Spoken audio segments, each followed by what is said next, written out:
welcome to my channel. My name is Tanika, in case you are new here. This is my husband, Mr. B, and we are doing a part 2. So you didn't like that you had your glasses on, the glare. You want to keep the glasses on? I'll take them off so the people don't see the glare. Okay. I mean, and then can I you can't see see the people. Oh, okay.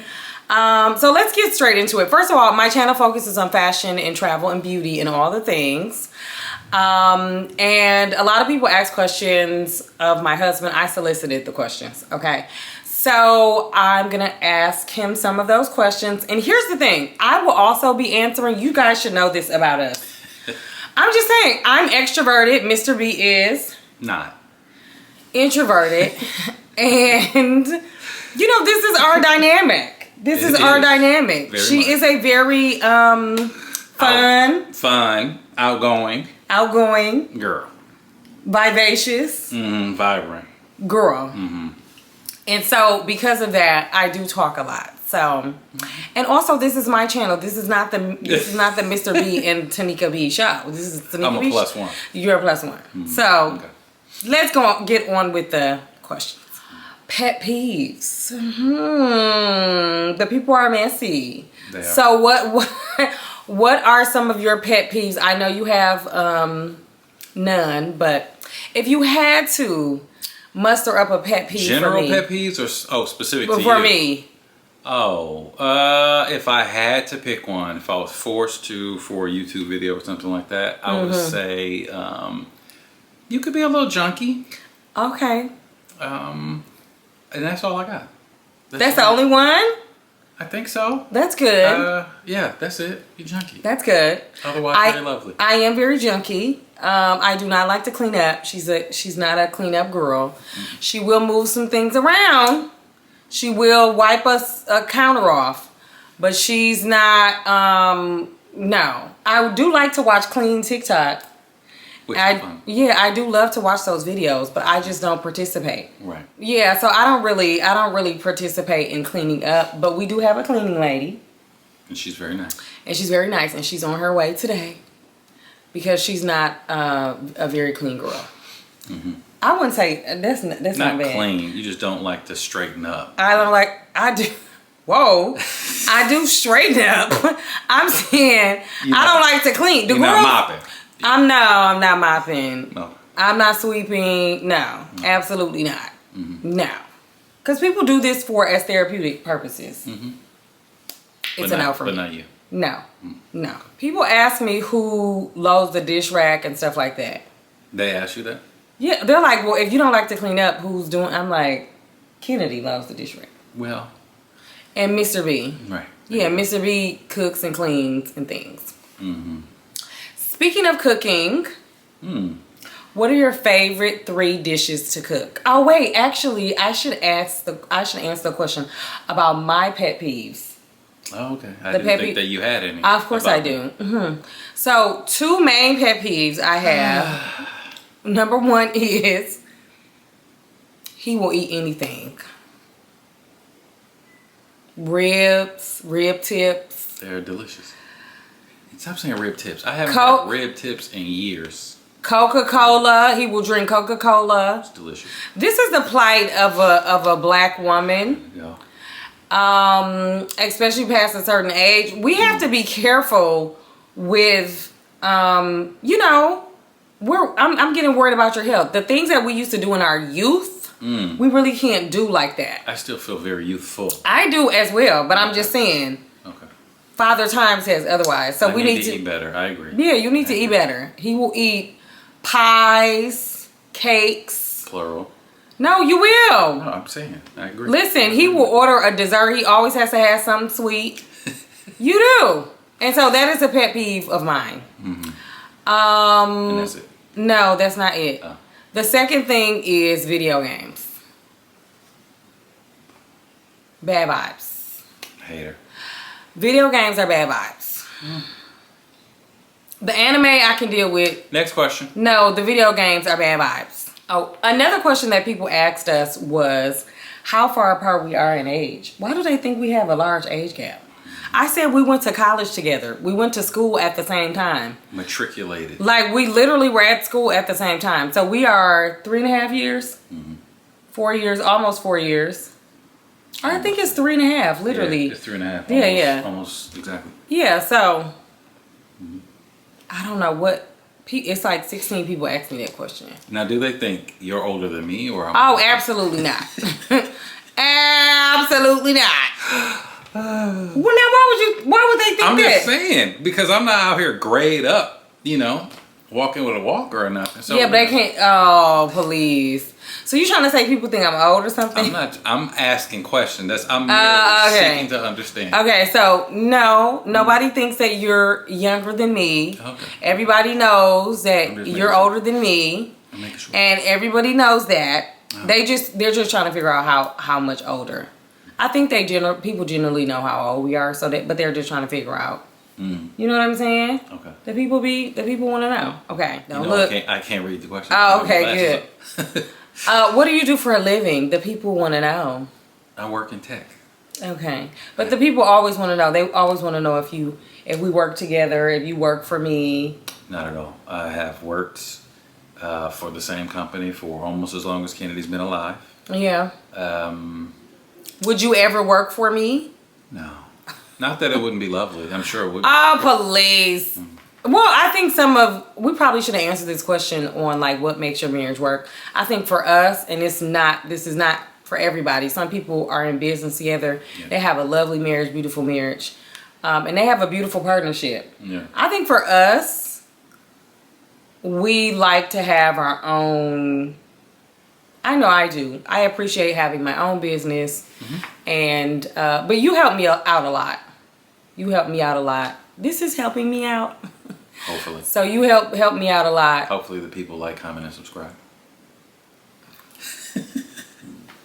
That's what they say on the YouTube video. No! Be quiet. We have independent lives, people. And Mr. B low-key think this is a joke. What's a joke? You think you think content creating is a kiki? I don't. Yes, you do. I'm just funny. That's not even believable. I just bring humor into every space. That's all. Oh, okay. All right. 3 best decisions you made in your marriage. Oh, wow. The best decisions you made in your marriage. I think to travel. I think at the time it didn't maybe feel like it, but in hindsight, having a kid when we did, you know what I mean? I don't know how to answer I think one of the best decisions we ever made in our marriage was, or just in our lives. I think I would answer more generally. I think for me was moving to New York. I think we just had a lot more opportunities moving to New York. Because moving to New York with a kid feels scary. Yeah. You know, but it turned out to be great. The quality of education, the educational decisions that we made. The opportunities that it opened up. Yeah, but also our ability to access other countries more readily and easily. I just think it also made us happy, even though we were scared in the beginning, because everybody tells you to be scared of New York City. But I think it's one of the best things we ever did for our marriage. I agree. I mean, so many opportunities in the city. It also opened up a lot of financial opportunities for us, right? Like, yeah. We were scared initially because, everyone tells you New York is so expensive. But once we got here, we both found so many opportunities to grow within our individual careers that helped out tremendously. Yeah. So the money came. The money came. The money right. came. Yeah. I mean, the money came. The New York City dollars came. They came. I mean, we didn't know. I think people think you have it all. You kind of have it all figured out. You think you know, and it's like, no, we absolutely. I think we had a wish, a hope, and a prayer, and we were responsible. We had jobs. We had money saved up. We were doing the best we could. We definitely weren't overspending. We definitely were living within our means, below our means. We stayed in a rinky-dink apartment, even though we should have, baby. Your dad, we used to make fun of that apartment. My daddy was like, are y'all okay? And we was just like, I mean, we were trying to keep our money, right? Because you don't know what's in front of you. You don't know, when you're young, you're in your 20s, late 20s, you don't really know what's in front of you. So So you're trying to, We also heard all those stories about landlords raising rent, and so we were so scared that the rent was going to skyrocket, so we couldn't like move to a more expensive place. It was so many things. I know. We really was out here in a way that we should not have been. But it worked out. No, it worked out. We had so much money for travel. It worked out so well and perfectly. But I think that's one of the best things. The last thing I will say, and I know you will agree with me because you shady, is a cleaning lady. Yeah, that was like, in low key, it was a battle, I think, at first. Like, I really didn't think we needed it. Like, why would we pay for that? And it was like, this is overwhelming. Why would we ever not? Because you know what? People don't understand that I suffer from ADHD and PMDD and all the DDs and things, and look it up. But the point is this. I do it. The point, listen. And I don't think people understand that I both don't like to clean up and I can't stand clutter. So that's what's crazy. That is like, I don't want to see it, but then I don't want to clean it up. So it's like, somebody needs to clean it up or get it out my space, or I will do it and then I'll be mad. You know what I'm saying? And I'm not saying that in like an irresponsible way. There are times where, yes, it is irresponsible, just trifling. I'm not going to hold you. But I know somebody's out. I didn't say nothing. You've been a hater. I can see you from out the corner of my eye. You've been a hater. Let me cook. Let me really get this off. So, I'm just saying. Getting a cleaning lady, it was just like, thank you. I really owe this lady, like, my peace of mind. Like, especially those first couple days. And I'm like, nobody touches anything. Love that. Love that for us. Yeah. I mean, the last thing I'll say about the cleaning lady is you underestimate like how much stress and pressure you put on yourself. It's when you have both partners work, you have a kid, you're doing all of these things, you travel for work, and then you have to figure out when you're going to do the dishes, sweep the floor. Like, those things have to get done, obviously, but like the time that it takes, and it's nominally, the cost is like, you can't be innocent because you're right. Because here's the thing, Mr. B, love you so much. Mr. B can be a little desensitized to the cost of what's happening every day. Yeah, so we can't. It works for us. Kettle, perhaps. No. Listen. I touch grass every day. And so I know how much the things cost. But you will say, "Oh, this isn't that expensive," and then. No, you can't say that. Okay. No, I understand relative, but it is, in a lot of ways, it's a middle class luxury. Sure. You know what I'm saying? And so for a lot of people, it can be expensive, especially depending on how many times the person is coming a week. You know what I'm saying? Yeah. But if you want to treat yourself, no matter your budget, you want to treat your boo, get a cleaning lady. Mother's Day. Mothers want to be left alone. Or get a cleaning lady. Not me. I want a bag. Okay. But I'm just saying. You know what I'm saying? Let's be clear. Or a trip or things of that nature. She's a one-trick pony. Two-trick pony. Okay. Moving right along. What is the hardest thing about being a husband? You can't make decisions in a vacuum. Sometimes you could be going through something with like your extended family, your job, whatever, but you have a partner, right, that you owe your complete self to. And obviously through communication, we let each other know what's going on. But sometimes like, I just want to play the video game, be left alone because I'm trying to like de-stress or whatever. But you know. What is your favorite perk about me being a content creator? Perks. Oh, the brand trips that I get to go on. You went on one brand trip. I feel like I went on two. What's the second one? Jamaica and Greece. Oh, the Jamaica was a paid partnership. Oh, well, brand trip, paid partnership. It was your work pulled me to a... Yeah, the first one was Tom Ford trip to Greece, which is great. They usually pick about three content creators from America. They usually pick 3 different content creators every year. So it's never really the same content creators. And so it was fun. It was a great opportunity. I love the brand. And we get a proper +1. Okay. And Mr. B was just relaxing. Chilling. Having fun. That's amazing. telling the people that Time Ford flew you out. I took some pictures, recorded some content here and there. Allegedly. I also was working, remember? Yeah, I know. Mm. Yeah, you were working, like you were having conference calls. Yeah. But I think also, and I talked about this before a little bit, the pivot from social justice to content creation, there was like a weight that lifted from you and gave you a little bit more freedom and flexibility, creativity in the work that you are doing. So that's good, right? That creates a positive vibe all around. But there are still like moments like that where it's just like, wow, one of my favorite brands flew me to one of my favorite countries, and this was such a once in a lifetime chance, right? You know, it's like, you know, it's not happening again because, you know, they have different content creators every year, which is also good. But it's like, you know what I mean? It was like, it was very fun, and I'm happy that we got to experience it together. Wait, it's another perk of me being a content creator that you didn't mention that I think a perk that you enjoy. Oh, some of the promo products? Yeah, the free skincare. The skincare? Oh, he's a skincare king. Now he loves skincare. Tell the people, what are your favorite skincare products?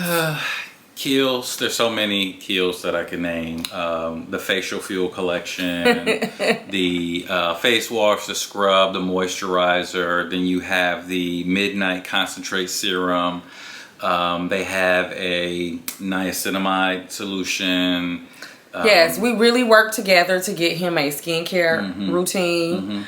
I'm just like... Which is why I wondered if they thought you were older than me or if I was older than you. I wasn't sure.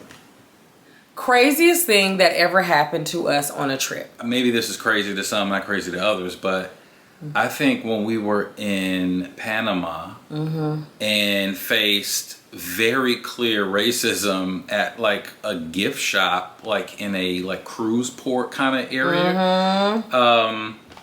Tanika and I were in this shop. There were a bunch of white customers in the shop. Well, we weren't even in the shop. We were getting off the bus. No, we were getting off the bus to go to. But our tour group was all white. All white except and for older. And we were young and people of color, and we had a daughter. You know, we're all black. But we went to like the little bodega right across the little walkway first to get snacks. And then we separated from the group. That's right. Yeah. So then when we came back. Yeah, the security stopped us, was asking us for passports. Questions, concerns. All sorts of questions about who we were, why we were there, about to get close to these white people. And I think I was a little like naive as to what was going on. I was just like, oh, let me just, and Tanika went off. Like, why do you need our passports? And then well, because that's the thing about racism too. Yeah. It's like, it's so startling when it first happens to you. So that's one of the things. And I think also these people that were the security, they were not white, right? They were Panamanian, dark. And so I just didn't. Dark skin. They 4C here. Yeah. Okay. Straight from the transatlantic slave trade. So I think that was like jarring, shocking, very crazy to me that was happening. Yeah. I always say Panama. Yeah, it was. Panama's probably the craziest thing. I think one of the other things that I can say that was crazy to me was we were in Cape Town and our Uber driver got pulled over by the police, and black cops, black driver. When I tell you, this man got out of the car and was cussing the police out, and I was so scared. I was like, what are you doing? And you know, that's very Africa. Yeah. That is the whole African continent. No matter which country we've been to on the African continent, they will get out and cuss the police out. We're from America. Yeah, we don't play that. Is a distinct. When you talk about diaspora differences, that's one of the quintessential diaspora differences. Even like Caribbean, like yes, in the Caribbean they will get out and curse the police officers, but like Caribbeans, even when they come to America, they know not to do that. Right. You're not cussing police officers out in Jamaica. You're not Haiti. No, absolutely not. No. You might have to pay somebody, but you are not. No, that is on the African continent. Absolutely. I would say one of my craziest travel stories that you were not with me. Haiti. Yeah. And here's the thing. I love Haiti. Haiti's one of my favorite countries because it is one of the most beautiful countries I've ever seen with my own two eyes. Like, it looks like something out of a movie, like the coastline, because they don't have a lot of resorts on the coastline. Like Dominican Republic has a ton, like a lot of the people from Dominican Republic, they can't even access the beaches. Haiti is totally different, but I was there during the uprising, not the current uprising that they're having right now, but I was in Haiti during the uprising, and let me tell y'all something. I said, oh, we not getting out. And I'm just here watching CNN, waiting for you to call, waiting for the updates. And the U.S. Embassy, boo, throwing tomatoes. Horrible. They couldn't help us at all. I mean, they were fighting for their lives and they were trying to leave. But, yeah, it was an uprising. And the president, you know, he was trying to quell the challenges. But it was a huge uprising. They had to shut down the airport. No international airline would fly into Haiti. There was no flights. Like, we ended up having to pay somebody like $1,500 US to take a helicopter to the airport on the first day where it was like 2 airlines were flying 2 flights. And it was Spirit. And even in a crisis, I said no to Spirit. Absolutely not. Even in a crisis. No. And then American Airlines. Thank you to American. So we took a helicopter to the airport, crawled through the terminal. Crawled through the baggage claim. Got into the terminal, was packed wall to wall because everybody was trying to get on those flights. We had changed our flights online. I think you changed my flight. I changed it. So we had tickets. They let 4 of us on the airplane. 4 of us. And that's how we left Haiti. And the uprising, I don't think it subsided for a few days later, but it was really challenging. And the people that I met during that time, they're like, I just love them. We went to we're friends for life, right? I mean, when you go through an experience like that. Do other women try to hit on you? No. No. I'm not sad about it. Oh, okay. Sometimes I'm like, wow, like nobody. Have you ever faced any discrimination on a trip? I guess we kind of answered that with the Haiti situation. But also I feel like you get discriminated against at the airport. Yeah, I'm beige with a beard, so. In the nose. Well, hold on. The people on TikTok said they thought you were Moroccan. I'm like, they just pull countries out of nowhere. So do customs agents in Morocco. I know. The people in Morocco think he's Moroccan. Yeah. So it's not too Morocco far-fetched. actually was another like crazy story where like the customs agent was speaking to me in Arabic and I didn't understand. I asked him to speak English. He slammed his hand on the desk and said, no English, Arabic. And then told the person next to him basically that I was, you know, a bad Arab because I wouldn't speak Arabic, and I was trying to explain I'm not. But this is where you went wrong, because he said, where are you from? You said America. And he said, well, where's your father from? And you said America. My father's African American. And he said Africa. Yeah, and that confused me. And he said Morocco is in Africa. Yeah, so what's the T? The translation guy. Yeah, really you messed up with that one. He was giving no, in this country, when you're Arab, you speak Arabic. That's what he gave. That's what he gave. Now, he didn't have that smoke for me. He did not. It was just me. He had that smoke for you. And you were like, no. No. He didn't get it. But they did let you pass. But you also in France, where they have a lot of Islamophobia. Paris is like really bad. I'm almost, every time I go through Charles de Gaulle, I'm randomly selected for some extra search. Every time. But that's also happened in Madrid. Yeah, in Spain. They put up a whole new section just for him. Yeah. They said, oh, this is random search, and we have to search just randomly. He was a sole random person. It was just me. It was just him. We already knew what it was. Yeah. Horrible discrimination. Yeah, it definitely happens. But I would say the worst form of discrimination is probably France and America. Definitely for me. Like, as a dark-skinned woman traveling, I would say I don't really feel it in France.